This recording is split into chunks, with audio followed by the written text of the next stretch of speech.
With The Last Jedi being released this week, it seems like a perfect time to discuss a question that myself and I'm sure many other Star Wars fans have asked over the years. What exactly does the colour of a lightsaber mean? If we take a look at the Star Wars movies, they never really mention or reference the different colours of lightsaber or what they mean. Instead, they simply serve as a tool to represent to the audience who the heroes and villains are. If the lightsaber is green or blue, then the character is associated with the Jedi and therefore a hero of sorts. If the lightsaber is red, then they're associated with the Sith and essentially a villain.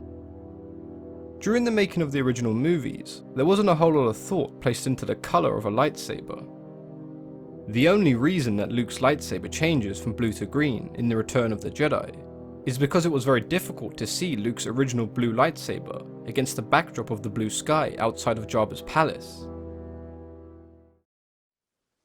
When we move away from canon and the movie universe and into the extended universe, the different colours of lightsabers are explained, and we even have some new colours introduced that did not feature in the movies. But we first need to understand how a lightsaber is constructed before we delve into the colours and what they mean. In the heart of every lightsaber lies a kyber crystal. The crystal allows the user to concentrate their energy through the Force. All kyber crystals are originally clear, but once they are attuned to their user, they change to a colour that best represents their skills and traits. The crystals are said to be inherently attuned to the light side and will attempt to resist any efforts made by those of the dark side to use them within a lightsaber. The only way it could be used by a member of the dark side is by bending it to their will, asserting dominance through the Force. This is referred to as making the crystal bleed, and results in the crimson lightsabers that we associate with the Sith. The blue lightsaber is undoubtedly the most common in the Star Wars franchise. It represents a Jedi warrior, a guardian of the peace. Jedis who wield the blue lightsaber often use the Force on a more physical level, essentially a jack of all trades but a master of none.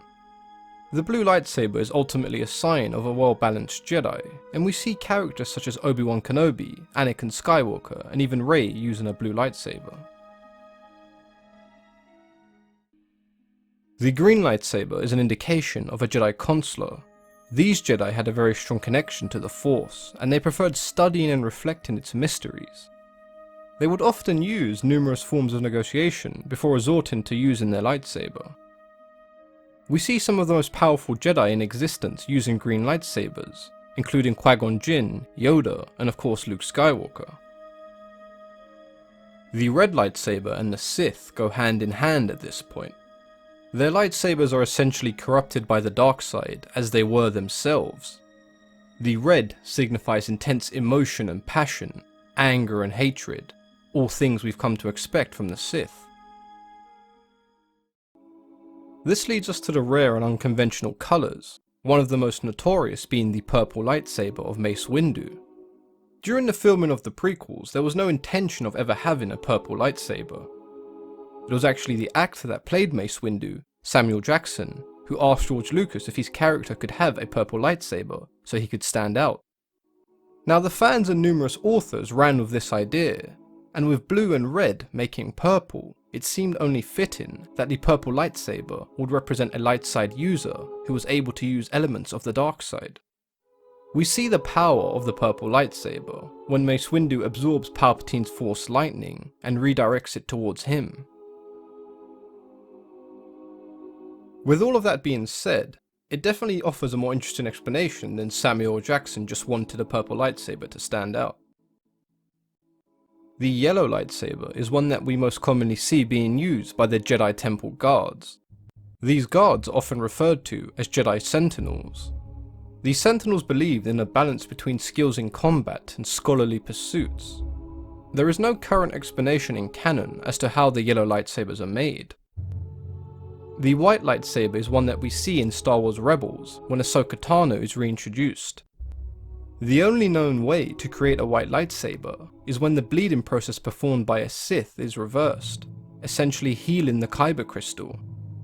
Assuming the process involved, and the fact that it is used by Ahsoka Tano, we can assume that it represents redemption.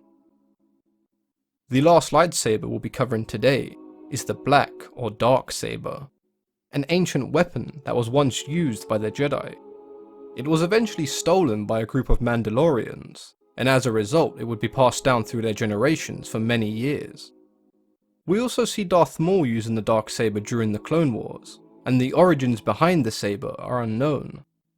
Unlike the rounded lightsabers that we've come to expect, the Darksaber much closer resembles a blade or a sword. The best way to summarize what we've discussed today is that all lightsabers begin colorless, and their crystals change color depending on the traits of the user. If you were to choose, what color would your lightsaber be?